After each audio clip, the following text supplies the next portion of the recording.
മുന്നേ ഞാനൊന്ന് റീമോഡൽ ചെയ്യാൻ സ്റ്റാർട്ട് ചെയ്തു. അത് കഴിഞ്ഞിട്ട് ഇടയ്ക്ക് വെച്ച് നിർത്തി. ദാ ഈ പരുവത്തിൽ കാട് പിടിച്ചു. പിന്നെ ഞാൻ ഒന്നുകൂടെ തുടങ്ങി. ഞാൻ കുറച്ചൊക്കെ ഒന്ന് ക്ലിയർ ചെയ്തു.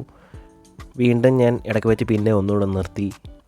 ഈ ഒരാഴ്ച കഴിഞ്ഞപ്പോൾ ഞാൻ വീണ്ടും തിരിച്ച് വന്ന് പണി തുടങ്ങുവാണിപ്പോൾ. എന്തായാലും പറിച്ചു.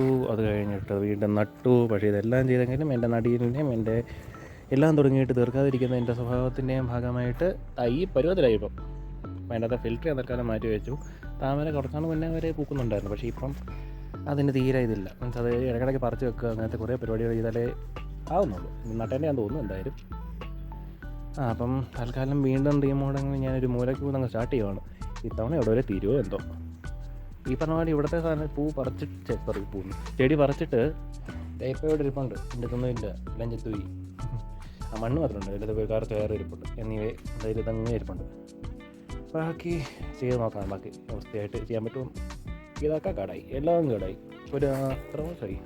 ഒരു വർഷത്തിൽ കൂടുതലായി ഞാൻ ഈ പരിപാടി തുടങ്ങിയിട്ട് പകുതിക്ക് വെച്ച് നിർത്തിയിട്ട്. അപ്പം ഞാൻ ബാക്കി ഒരു മൂലയ്ക്കൊന്ന് വീണ്ടും തുടങ്ങട്ടെ. അപ്പോൾ ഈ പുല്ലും കാടും എല്ലാം വന്ന് നിൽക്കുന്ന ഭാഗം നമുക്ക് ആദ്യം വൃത്തിയാക്കി. പിന്നെ കഴിഞ്ഞ ദിവസം ഞാൻ ചെറുതായിട്ടൊന്ന് ഷേപ്പ് ചെയ്ത് വീണ്ടും വളർന്ന് ഒന്ന് വഷളായിട്ടുണ്ട്. അപ്പോൾ അതും എല്ലാം ഒന്ന് വെട്ടി ഷേപ്പാക്കി. പിന്നെ ഈ പച്ചയുടെ പുറകിലൊരു ചുവന്ന ബോർഡറും കൂടെ വെക്കണമെന്ന് എനിക്കുണ്ട്. അതും കൂടെ വെച്ചിട്ട് വെള്ളം ഒഴിച്ച് തൽക്കാലത്തേക്ക് നിർത്താം. അത് കഴിഞ്ഞിട്ട് ബാക്കി കാണിച്ചു തരാം. പ്ലാൻ എന്ന് പറഞ്ഞാൽ ഞാൻ ഫസ്റ്റ് പാർട്ടിലിട്ടപ്പം കണ്ടില്ലായിരുന്നു. ഞാൻ പറഞ്ഞ അതേ സെയിം പ്ലാൻ തന്നെ. പുറകിലൊരു വലിയ വാട്ടർഫോൾ, അവിടെ നിന്ന് മുന്നോട്ട് വരുന്നൊരു സാധനം, പിന്നെ ഇതേ ഈ ഒരു ഹൈറ്റിൽ ഒരു ചെറിയ വാട്ടർഫോൾ, അതൊഴുകി ഇതാ ഇങ്ങോട്ട് വരുന്നു. ഈ മുന്നിലത്തെ നമ്മുടെ താമരക്കുളത്തിലോട്ട്. ഈ ഫാൻസ് ഞാൻ അവിടെ നിന്ന് വെച്ചാണ് ടെറേറിയം ചെയ്യാമെന്ന് വിചാരിച്ചുകൊണ്ട്. പക്ഷേ അത് അവിടെ നിന്ന് ഉണങ്ങിപ്പോയി. ഇപ്പം ഇനിവേ അങ്ങോട്ട് ഇതൊക്കെ ഭയങ്കര വില കൂടിയ സാധനമാണ് അത്ര. അപ്പോൾ ഏകദേശം നമുക്കൊരു ഐഡിയ കിട്ടണമല്ലോ എവിടെയൊക്കെയാണ് എന്തൊക്കെയാണ് വരുന്നത്. സോ അതിനുവേണ്ടി ജസ്റ്റ് കല്ല് വെച്ചൊന്ന് മീൻസ് ഈ ഒരു വെള്ളച്ചാട്ടം ഉണ്ടാക്കാൻ വേണ്ടിയുള്ളൊരു കൺസ്ട്രക്ഷൻ ഉണ്ടാക്കാനുള്ളൊരു ബേസ് പുറന്ന് വെച്ച് നോക്കിയതാണ്. അതാ ഈ ഒരു ഭാഗത്ത് വെള്ളച്ചാട്ടം ഇങ്ങോട്ട് വരുന്ന പോലെയാണ് ഉദ്ദേശിക്കുന്നത്. അതിൻ്റെ പുറകെ ആ ബേസിൻ്റെ ബക്കറ്റിനകത്താണ് ഫിൽറ്റർ ഉദ്ദേശിക്കുന്നത്. അപ്പം ഇവിടെ ഈ സൈഡിൽ നിന്ന് പമ്പ് ചെയ്ത് അതിൻ്റെ അകത്ത് കയറ്റി അതിൻ്റെ അകത്ത് ഫിൽറ്റർ ചെയ്ത് പമ്പ് ചെയ്ത് തന്നെ മുകളോട്ട് ചാടിച്ച് അവിടെ നിന്ന് താഴോട്ട് വരുത്തുക. അതാണിപ്പോൾ നമ്മുടെ ബേസിക് ഉദ്ദേശം. പിന്നെ ഇതിൻ്റെ അകത്തുനിന്ന് പമ്പ് ചെയ്ത് ഇവിടെ വരെ വരുത്തുക. ഇവിടെ ഒരു കുഞ്ഞ് ഫിൽറ്റർ വെക്കുക, അതിൽ നിന്ന് ഒഴുകി തിരിച്ചങ്ങോട്ടും വരിക. അപ്പോൾ ഒരു അരുവി ഒഴുകുന്ന പോലെ മീൻസ് ഇവിടെ നിന്ന് ചാടി ഇവിടെ വന്ന് ഇവിടെ ഒരു ചാട്ടം ചാടി ഇങ്ങോട്ട് വന്ന് ആ ഒരു ഇത് കിട്ടുമല്ലോ. അപ്പോൾ അതാണ് നമ്മുടെ ഒരു പ്ലാൻ ചെയ്യേണ്ടത്.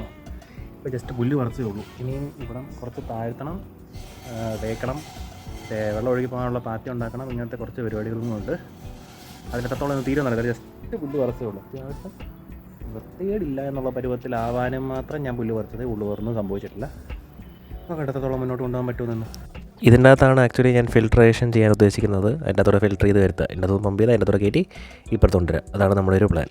താത്തില്ലെങ്കിൽ ഒത്തിരി ഹൈറ്റിലിരിക്കുമല്ലോ, അതുകൊണ്ടാണ് താത്തിട്ട് ചെയ്യാമെന്ന് വെച്ചാൽ. പക്ഷേ ആക്ച്വലി ടുവേർഡ്സ് ചെയ്യേണ്ടത് ഇരട്ടി പണിയായി. അപ്പം കട്ട ജസ്റ്റ് ഒന്ന് നിരത്തിയതേ ഉള്ളൂ. ബേസിക്കലി ഇതാണ് ഒരു ഐഡിയ. ഓക്കെ, അപ്പം ഇവിടെ ഈ ഒരു പോയിന്റിൽ ആ ബേസിന് ഇവിടെ വരും. ഇതിൽ നിന്ന് പമ്പ് ചെയ്ത് ഇങ്ങോട്ട് കയറ്റി ഇങ്ങോട്ടൊഴുകി അങ്ങോട്ട് വരിക. ഇനി കുറച്ച് ആ മണ്ണ് ഇടിഞ്ഞ് കിടക്കുന്നതൊക്കെ ഒന്ന് വൃത്തിയാക്കിയിട്ട് തേച്ചിട്ട് കട്ട വെച്ചിട്ട് വീണ്ടും തേച്ചിട്ട് ഉണങ്ങണം. ഇന്നിനി മഴ പെയ്താൽ നല്ല രസമായിരിക്കും. അത്യാവശ്യം കർമ്മയൊക്കെ ഉണ്ട്, വൈകുന്നേരം പെയ്യുന്നുണ്ട്. എന്താണെന്ന് നമുക്ക് കണ്ടറിയാം. വെള്ളം കുത്തി ഒഴിക്കുന്നവരൊന്ന് സെറ്റാകുന്നതിന് മുന്നേ വീഴാൻ പാടില്ലല്ലോ.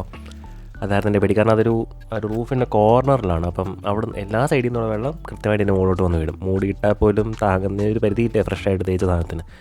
ഒന്ന് സെറ്റാക്കി ആയിട്ടാണെങ്കിൽ പിന്നെ പോട്ടെ. ഞാൻ ആദ്യം ആ പാത്രം എടുത്ത് സത്യം പറഞ്ഞാൽ അതിൻ്റെ അകത്ത് കുഴച്ചിട്ടുള്ളത് തേക്കാന്ന് വെച്ചാൽ പിന്നാണ് എനിക്ക് വേണ്ട ക്വാണ്ടിറ്റിയും അതും കൂടെ തമ്മിൽ സെറ്റാവില്ല എന്നുള്ള ബോധം എനിക്കുണ്ടായത്. സോ ചട്ടി കിട്ടാഞ്ഞുകൊണ്ട് ഞാൻ തൽക്കാലം ഒരു പൂച്ചട്ടിക്കകത്ത് ആക്കി. സിമെൻറ്റ് ചട്ടി കിട്ടിയില്ല പെട്ടെന്ന്. സോ അപ്പം ബേസ് ഒന്ന് തേച്ച് പിന്നെ കട്ട വെച്ച് ബാക്കി കാര്യങ്ങളൊക്കെ അതിനനുസരിച്ച് പതുക്കെ നീക്കണം. അപ്പോൾ ഇവിടെ ഒരു ആയിട്ടുണ്ട്. അടിവശം തേച്ചു, കട്ട നേരത്തെ അറേഞ്ച്മെൻറ്റ് നോക്കി. ഇനി അതിൻ്റെ ഇടയ്ക്ക് കുത്തിക്കെട്ടിലും പില്ലിയിലും ഒക്കെ ഉണ്ട്. അതായിപ്പോൾ ചെയ്തുകൊണ്ടിരിക്കുന്നത്. അത്രയും വരെ ഇന്ന് തീർക്കാൻ തോന്നുന്നു വെട്ടം പോകുന്നതിന് മുന്നേ. അതാണ് ഇപ്പോഴത്തെ ഒരു പ്ലാൻ.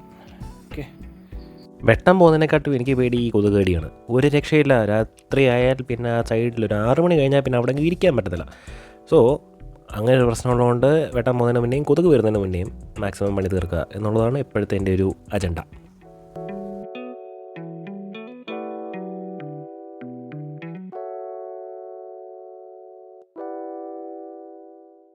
ഈ കട്ടവെക്കലും തേക്കലും ഒന്നും തീരെ എക്സ്പേർട്ട് അല്ലാത്തതാണ്. ഒരു പണി കഴിയുന്നതാണ് പറഞ്ഞ പോലെ ഇത് വിട്ടുപോയല്ലോ എന്നുള്ളത്. അതിൻ്റെ ഇടയ്ക്ക് ഇതാക്കാൻ വിട്ടോ എന്നുള്ളത് വെച്ച് കഴിഞ്ഞിട്ടാണ് ഓർക്കുന്നത്. അങ്ങനെ ഒരു ഫസ്റ്റ് കോട്ട് തേപ്പും ഇഷ്ടികാരത്തിലും പാത്തുണ്ടാക്കലും എല്ലാം കഴിഞ്ഞ് ആ സാധനത്തിനടുത്തിൻ്റെ മുകളിൽ വെച്ചിട്ട് ബാക്കി സെറ്റ് ചെയ്യണം. ഇത് കഴിഞ്ഞാൽ അടുത്ത പണി. ഇപ്പോഴത്തെ ലുക്ക് ഇങ്ങനെയാണ്. പാത്തി വെക്കുന്നതിന് മുന്നേ നമുക്കൊരു ഇൻപുട്ട് വാൽവ് പോലെ വെക്കണമല്ലോ. സോ ഈ സാധനം ഞാൻ ആമസോണിൽ നിന്ന് ഓർഡർ ചെയ്താണ്. ലിങ്ക് ഞാൻ താഴെ കൊടുത്തേക്കാം. ഈ ബുഷ് ഇതിൻ്റെ പുറകിൽ കയറ്റുക, അല്ലെങ്കിൽ ആ ഇതിലോട്ട് ഫിറ്റ് ചെയ്യുക. എന്നിട്ട് ഇതിനെ ഈ സൈഡിനെ അകത്തോട്ട് തള്ളി കയറ്റുക. അത്യാവശ്യം ടൈറ്റായിട്ട് തന്നെ, ലീക്ക് ഇല്ലാതെ തന്നെ വെള്ളം നിന്നോളും. ഞാൻ അങ്ങനെ വെച്ചിട്ടൊരു ടെസ്റ്റ് റണ്ണൊക്കെ നടത്തി നോക്കി. എൻ്റെ ഇവിടുത്തെ യൂസിന് ഇത് തന്നെ ധാരാളം. ഇത്രയും മതി എൻ്റെ ആവശ്യമുള്ളൂ. ഇതിൻ്റെ വാട്ടർ പ്രൂഫ് ചെയ്യേണ്ട ആവശ്യമൊന്നും ഇവിടെ ഇല്ല. സോ ഇത് വെച്ച് ഇതവിടെ വെക്കുക. പമ്പിൻ്റെ പൈപ്പ് ഉൾപ്പെടെ ഇട്ടിട്ട് തേക്കുക. അന്നേരം ഈ പൈപ്പ് എവിടെയും അങ്ങോട്ടും ഇങ്ങോട്ടും ഓടി നടക്കില്ലല്ലോ. അങ്ങനെയാണ് ഞാൻ ഉദ്ദേശിക്കുന്നത്. പക്ഷേ പൈപ്പ് എങ്ങനെ റീപ്ലേസ് ചെയ്യേണ്ടി വന്നാൽ ഞാൻ പണിപ്പെടും നന്നായിട്ട്. ഫങ്ഷണൽ ടെസ്റ്റ് ടാപ്പിലെ വെള്ളമാണ്. ടാപ്പിലെ വെള്ളം ഇതിൻ്റെ അത്ര പമ്പ് ചെയ്ത് ഇങ്ങനെ കയറി ഇങ്ങോട്ട് വരുമോ എന്നുള്ളതാണ് ആദ്യത്തെ നോട്ടം. ഇവിടെ കുറച്ച് കെട്ടി കിടപ്പുണ്ട്. സോ ലെവലിംഗ് ഒക്കെ കുറച്ച് ഒന്ന് ചെയ്യണം എനിക്ക്. ഇതാണ് വെള്ളം ചാടുന്ന ഒരു ലുക്ക്. ഇങ്ങനെ വരും. ഇങ്ങനെയല്ല, കുറച്ചുകൂടെ വൃത്തിയായിട്ട് വരും. പക്ഷേ എങ്കിലും ഒരു ടെസ്റ്റ് റണ്ണിൽ ഇതാണ് ലുക്ക്. ചേർത്ത് കിടന്ന മണൽ മൊത്തം കൂടെ കൂട്ടി ഒരു എന്താ പറയുക, നമുക്ക് വെള്ളച്ചാട്ടം ഉണ്ടാക്കാനുള്ളൊരു അടിത്തറ പോലൊരു സാധനം ഉണ്ടാക്കി വെച്ചിട്ടുണ്ട്. ഇനി അതിൻ്റെ മുകളിൽ തേക്കണം. അതാണ് ഇനി അടുത്ത പണി. ഇതിൽ കിടന്ന താമരയാണ് കേട്ടോ ആ സാധനം. അതിൻ്റെ അത് കിടന്നൊരു ചെറിയൊരു ഇലയൊക്കെ ഉണ്ടാക്കിയിട്ടുണ്ട്. കുറച്ച് എൻ്റെ തന്നെ നട്ട് നോക്കാം വളരുമോ എന്നുള്ളത് അറിയത്തില്ല, നോക്കാം. എന്തായാലും ഇതാണ് നമ്മുടെ ബേസായിട്ട് വെക്കുന്നത്. അതിൻ്റെ മുകളിൽ തേച്ചിട്ട് ഒക്കെ വേണം ബാക്കി പണി കാണിക്കാൻ. അപ്പോൾ മണ്ണ് ജസ്റ്റ് ഇട്ട് നേരത്തെ മാത്രമേ ഉള്ളൂ. ഇപ്പം ബാക്കി പരിപാടികൾ ഇതിൻ്റെ മുകളിലോട്ട്. ഇത് ചെയ്ത് കഴിഞ്ഞിട്ടാണ് ഞാൻ ഓർക്കുന്നത് ഇതിൻ്റെ മുകളിലോട്ട് വെയിറ്റ് വരുന്നുണ്ടെങ്കിൽ ഇതെങ്ങാണ് ഒടിഞ്ഞ് താഴോട്ട് പോകുന്നത്. മീൻസ് ലെവൽ തെറ്റിച്ചിട്ട് മറിഞ്ഞ് വീഴുമോ ആ സാധനം എന്നുള്ളൊരു ചിന്ത ഇത് ചെയ്ത് കഴിഞ്ഞിട്ടാണ് എനിക്കുണ്ടായത്. അതിനെന്ത് ചെയ്യണം എന്നുള്ള കാര്യം ഞാനിപ്പോഴും ആലോചിച്ചുകൊണ്ടിരിക്കുകയാണ്. ഇത്രയായി മഴ പെയ്യത്തില്ല എന്നുള്ള ഒരു വിശ്വാസമെങ്കിലും ഈ ചെടി അവിടെ നിർത്തി അതിൻ്റെ ചുറ്റും ഇവിടെ ഒരു ചട്ടി ഇച്ചിരി പൊട്ടിയതാണ്. ഈ സാധനം ഇച്ചിരി പൊട്ടിയിട്ടുണ്ട് ഇവിടെ. അപ്പോൾ ഇതിനെ കുറച്ച് ഭാഗത്തിനെ മുട്ടിച്ച് വന്നിട്ട് അതിന് ചുറ്റും വെച്ചാൽ അതവിടെ നിൽക്കുമല്ലോ. അപ്പോൾ അതൊരു നാച്ചുറൽ ബ്യൂട്ടിയല്ലേ എന്ന് കരുതുന്നു. അപ്പോൾ അങ്ങനെ വെക്കാമെന്ന്. സിമെൻറ്റ് അതിൻ്റെ ചുറ്റും എന്താ വെച്ചാൽ അത് വേറെ പരിപാടിന് പ്രശ്നമാകത്തില്ലേ. അതുകൊണ്ട് ഈ ചട്ടീനെ അതിന് ചുറ്റും ഒരു ഇതുപോലെ വെച്ചിട്ട് അതിന് ചുറ്റും തേക്കാം എന്ന് കരുതുന്നു. അതാണ് ഇപ്പോഴത്തെ ഒരു പ്ലാൻ. അപ്പോൾ ഞാൻ തുടരട്ടെ. എല്ലാ ദിവസവും ലൈറ്റ് പോകുകയാണ്. അതുകൊണ്ട് ഇനി വീഡിയോ എടുത്താൽ ക്ലിയർ ആകത്തില്ല. അതുകൊണ്ട് ചെയ്തിട്ട് മൂടിയിട്ടിട്ട് നാളെ രാവിലത്തേക്ക് കാണിച്ചു തരാം ബാക്കി എങ്ങനെയാണെന്നുള്ളത്. സോ അങ്ങനെ കുറച്ച് അലങ്കാരപ്പണികളും ബേസിനോട് ഫിറ്റ് ചെയ്തതിന് മുകളിൽ കല്ലൊക്കെ വെച്ചൊന്ന് ആ ഒരു ഇതൊന്ന് ഡെക്കറേറ്റ് ചെയ്തു. അതിൻ്റെ ചുറ്റും ബോർഡറും വെച്ചു. ആ ബോർഡർ വെച്ചത് കാരണം എനിക്ക് ഇവിടെയും കൂടെ ബോർഡർ വെക്കണമല്ലോ, അല്ലെങ്കിൽ ഒരു വൃത്തികേടല്ലേ. സോ ഈ സൈഡിലും ബോർഡർ വെച്ചു. ഈ ബോർഡറിന് ഈ കല്ല് വെച്ചത് ആക്ച്വലി ഒന്ന് ഒരേപോലെ ആകാൻ വേണ്ടിയിട്ട്. പിന്നെ വെയിലടിക്കുന്നുണ്ടെങ്കിൽ വെള്ളത്തിലാണെങ്കിൽ കുഴപ്പമില്ല. പക്ഷേ അല്ലാത്ത എഡ്ജുകൾ വെയിലടിക്കുന്നുണ്ടെങ്കിൽ പൊട്ടിപ്പോകാൻ ചാൻസ് ഉണ്ടല്ലോ. അതുകൊണ്ട് ആ എഡ്ജുകളെ ഒന്ന് കവർ ചെയ്യാൻ വേണ്ടിയിട്ടാണ് ഈ കല്ല് വെക്കാം എന്ന് ഞാൻ വെച്ചത്. സോ ആ കട്ടയൊക്കെ തേച്ച് ഞാൻ അതിൻ്റെ ചുറ്റും കല്ലും വെച്ച് സിമെൻറ്റിൻ്റെ മുകളിൽ പറ്റുന്നൊക്കെ ഒരു തുണി കൊണ്ട് തൂത്ത് കളഞ്ഞ് കുറച്ച് കഷ്ടപ്പെട്ട് ഈ സാധനം ഒന്ന് സെറ്റ് ചെയ്തെടുക്കുക. അത്രയും അലങ്കാരപ്പണികൾ ഒരു ദിവസം കഴിഞ്ഞപ്പം ക്ഷീണിച്ചു. സോ നെക്സ്റ്റ് ഡേ ആവാമെന്ന് വെച്ച് ബാക്കി ആ ഒരു പാത്തിക്കൊരു നാച്ചുറൽ ലുക്ക് കൊടുക്കാൻ വേണ്ടിയിട്ട് കൈ കിട്ടിയ കുറേ കരിങ്കൽ കഷ്ണങ്ങൾ എടുത്തുകൊണ്ട് ആ പാതയിൽ കൊണ്ടുവച്ച് സിമെൻറ്റ് തേച്ച് അതിനെ ഉറപ്പിച്ച് ഒന്ന് ഡെക്കറേറ്റ് ചെയ്തെടുത്തു. അതായിരുന്നു നെക്സ്റ്റ് സ്റ്റെപ്പ്. പക്ഷേ ആക്ച്വലി പ്രശ്നം എന്താണെന്ന് വെച്ചാൽ ഞാൻ എത്ര ഡെക്കറേറ്റ് ചെയ്തിട്ടും എനിക്കൊരു തൃപ്തി വരുന്നില്ലായിരുന്നു. സോ എന്നെ കൊണ്ടാവുന്ന പോലെ മാത്രം ചെയ്താൽ മതി, ആവശ്യമില്ലാത്ത ഒരു റിസ്ക് എടുക്കണ്ട എന്ന് തീരുമാനിച്ച് വരുന്നവരെ വരട്ടെ എന്ന് വെച്ചുകൊണ്ട് ഞാൻ ഡെക്കറേഷൻ തുടർന്നു. സോ ഒരു ദിവസം എടുത്ത അലങ്കോലപ്പണികൾക്ക് ശേഷം ഈ അലങ്കോലപ്പണികൾ കാരണം എന്തെങ്കിലുമൊക്കെ ഗുണമുണ്ടോ, വെള്ളം മര്യാദയ്ക്ക് ഒഴുകുന്നുണ്ടോ എന്നൊക്കെ ഒന്ന് അറിയണമല്ലോ. സോ അങ്ങനെ ഒന്ന് ഞാൻ ടെസ്റ്റ് റൺ അടിച്ച് നോക്കി. ടെസ്റ്റ് റൺ അടിച്ചപ്പം 1-2 ഭാഗത്തൂടെ ഒഴുകരുതാത്ത ഭാഗങ്ങളിലൂടെ പുറത്തോട്ടൊക്കെ വെള്ളം ഒഴുകി പോകുന്നത് കണ്ടു. സോ ആ ഭാഗങ്ങളൊക്കെ ഒന്ന് ഫില്ല് ചെയ്യുക. പിന്നെ അഥവാ കറുത്ത ഭാഗം കാണുന്നുണ്ടല്ലോ പുറത്ത്, അത് കാണാതാക്കുക. ഇങ്ങനത്തെ കുറച്ച് പരിപാടികളാണ് നെക്സ്റ്റ് ഡേ. സോ അങ്ങനെ ആ ബ്ലാക്കൊക്കെ മൊത്തത്തിലൊന്ന് കവർ ചെയ്തു. കവർ ചെയ്തതിന് ശേഷം ആ എഡ്ജ് ഭയങ്കര ബ്ലാങ്ക് ആയിട്ടിരിക്കുന്ന പോലെ തോന്നിയുകൊണ്ട് അവിടെയും 2 കല്ല് വെച്ചു. അവിടെ 2 കല്ല് വെച്ച് കഴിഞ്ഞപ്പോൾ കുഴപ്പമില്ല എന്നെനിക്ക് തോന്നുന്ന രീതിയിൽ ആ എഡ്ജൊക്കെ സെറ്റ് ചെയ്തു. ഇതാണ് കറണ്ട് സ്റ്റാറ്റസ്. സിമെൻറ്റൊന്ന് സെറ്റ് ആവണം. അതിൻ്റെ അകത്ത് ഫിൽട്രേഷൻ മീഡിയ ഇടണം. അതിനകത്ത് കുറച്ച് സിമെൻറ്റൊക്കെ ആയിട്ടുണ്ട്, അതിനെ മാറ്റണം. പിന്നെ അത്രേ ഉള്ളൂ. വെള്ളം ചാടുമെന്ന് എനിക്ക് തോന്നുന്നത്. ഒരു പ്രാവശ്യം ടെസ്റ്റ് ചെയ്തപ്പോൾ ഇവിടെ കൂടെ സൈഡിൽ കൂടെ പോകുന്നുണ്ട്. അപ്പോൾ അതൊക്കെ ഒന്ന് സെറ്റ് ചെയ്തിട്ട് എടുത്തിട്ടുണ്ട്. എൻ്റെ അമ്മേ. സോ കുഴപ്പമില്ലെന്ന് തോന്നുന്നല്ലേ. ഇത് ഉണങ്ങി കഴിയുമ്പം ലുക്ക് എങ്ങനെ ഇരിക്കുന്നുള്ളത് നേരിട്ട് കാണാം. അങ്ങനെ സിമെൻറ്റ് പണിയൊക്കെ കുറേ കഴിഞ്ഞപ്പം ആമസോണിൽ ഞാൻ കണ്ട ഒരു വാട്ടർ പ്രൂഫിങ് കോമ്പൗണ്ടായത്. ജസ്റ്റ് ഒന്ന് എടുത്ത് നോക്കിയപ്പോൾ കണ്ടിട്ടൊരുമായ സിലിക്കണിൻ്റെ ഒരു ഇച്ചിരി ഒരു ലിക്വിഡ് ഫോർമാറ്റ് പോലെ തോന്നി. സ്കിന്നിൽ പുരട്ടി നോക്കി വലിയ ഹാംഫുൾ ആയിട്ടുള്ള റിയാക്ഷൻ പോലൊന്നും വന്നില്ല. സോ അക്വേറിയം സേഫ് ആയിരിക്കും എന്നുള്ളൊരു കണക്കൂട്ടലിൽ ഞാൻ ലീക്ക് വരാൻ ചാൻസ് ഉള്ള, ഞാൻ സിമെൻറ്റ് കൊണ്ട് അടച്ചേക്കുന്നത് പോലത്തെ ഭാഗങ്ങളിലൊക്കെ ഒന്ന് അപ്ലൈ ചെയ്ത് കൊടുത്തിട്ട് യൂസ് ചെയ്യാമെന്ന് വെച്ചു. വേറൊന്നുമല്ല, ഒരു ലീക്ക് ഉണ്ടാകാൻ ഒരു ഇച്ചിരി കൂടെ ചാൻസ് കുറഞ്ഞാൽ നല്ലതല്ലേ, അത്രേ ഉള്ളൂ.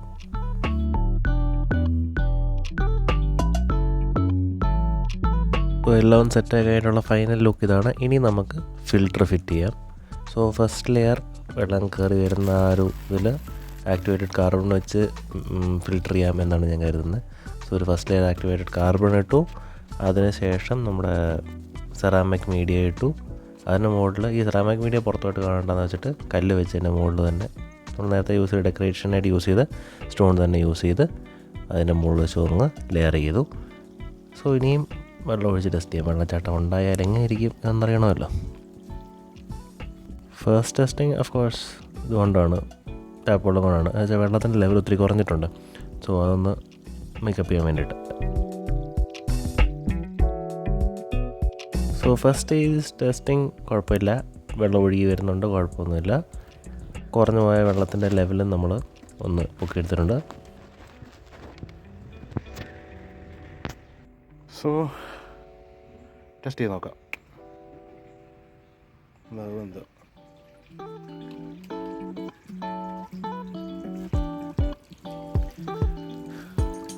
പമ്പ് വെച്ച് വെള്ളം ചാടിച്ചാൽ ഇതുപോലെ ഇരിക്കും.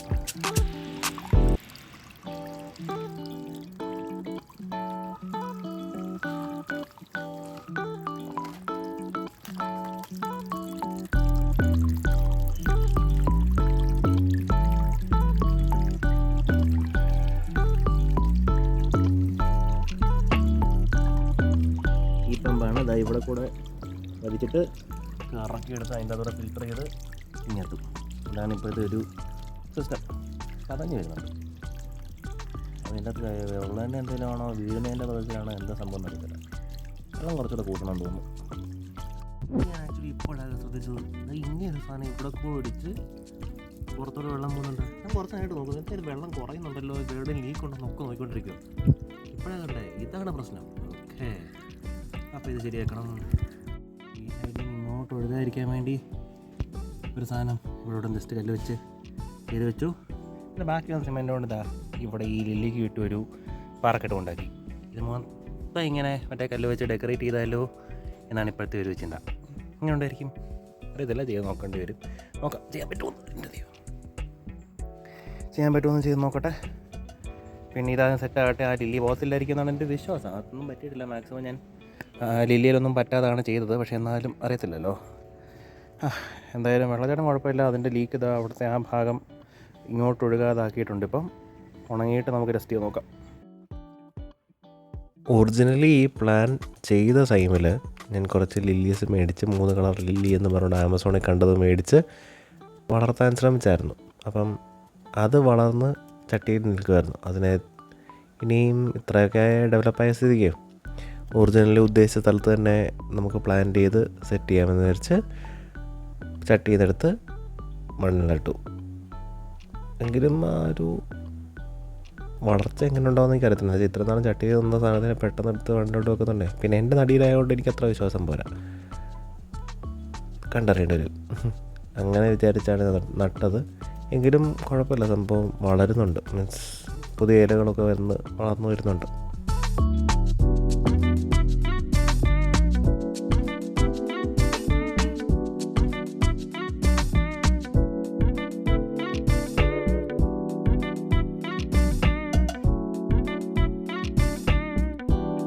ഒറിജിനലി എൻ്റെ പ്ലാൻ ലില്ലീസ് കൊണ്ട് നിർത്താനായിരുന്നു. പിന്നെ ചുമ്മാ ഇരുന്ന് ആലോചിച്ച ടൈമിൽ എനിക്ക് ഇച്ചിരി ഇമാജിനേഷൻ കൂടിയിട്ട് കിട്ടിയ ഐഡിയ ആണ് ഈ കല്ല് വെച്ചിട്ടുള്ള പാർട്ടീഷനും പിന്നെ ബാക്കിയുള്ള ഡെക്കറേറ്റീവ് പരിപാടികളുമെല്ലാം. സോ എല്ലാം ജസ്റ്റ് ഒന്ന് വെച്ചൊന്ന് അറേഞ്ച് ചെയ്ത് നോക്കി. പിന്നെ സിമെൻ്റ് ഇട്ട് എല്ലാത്തിനെയും സെറ്റ് ചെയ്തെടുത്ത് ബാക്കി ലാൻഡ്സ്കേപ്പിങ്ങിലോട്ട് ഞാൻ പോയി.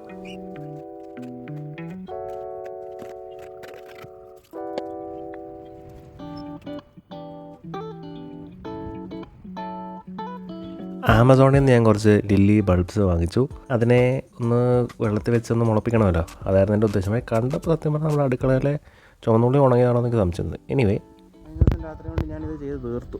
സൈഡും ഈ ഒരു സൈഡും ഇവിടെ എല്ലാം സിമെൻ്റ് ഇട്ട് കല്ലുരുണ്ട് മാറി പോകാത്ത പോലെ, വെള്ളം വീണാൽ മണ്ണിൽ താന്നു പോകാത്ത പോലെയും അടിയിൽ സിമെൻ്റ് ഇട്ടിട്ട് സെറ്റ് ചെയ്തിട്ടുണ്ട്.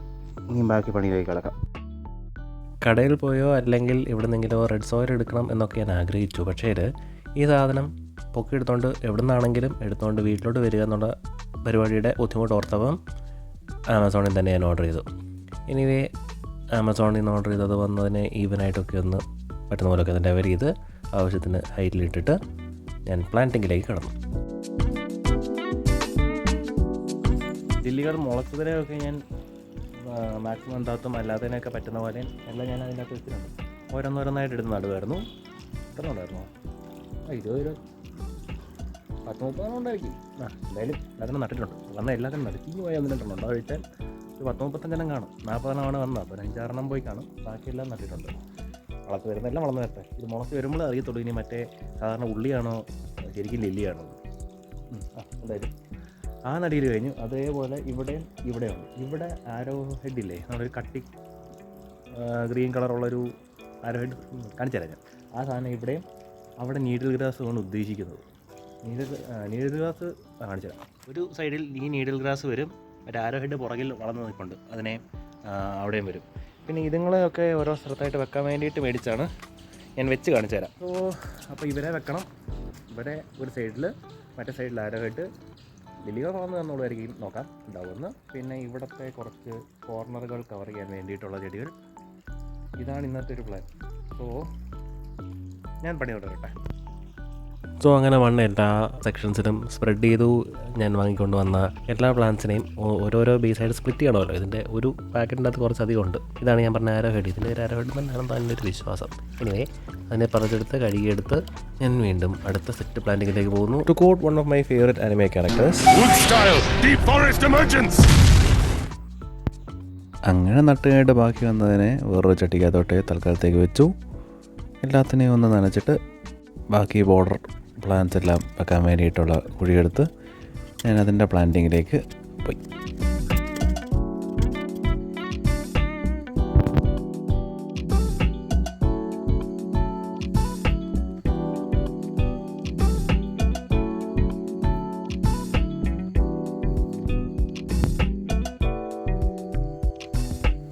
എല്ലാ ബോർഡറും ഒന്ന് സെറ്റ് ചെയ്ത് കഴിഞ്ഞപ്പോൾ ഉള്ള ലുക്ക് ഇങ്ങനെയാണ് വരുന്നത്. അപ്പോൾ ഈ പാർട്ടിലേക്ക് ഇത്രയും മതി എന്നാണ് എൻ്റെ ഒരു നിഗമനം. ഇപ്പോൾ തന്നെ കുറച്ചായില്ലേ. See you in the next video, next part. അപ്പോഴത്തേക്കും ഈ ചെടികളൊക്കെ ഒന്ന് വളർന്ന് സെറ്റിലാവട്ടെ. ബൈ.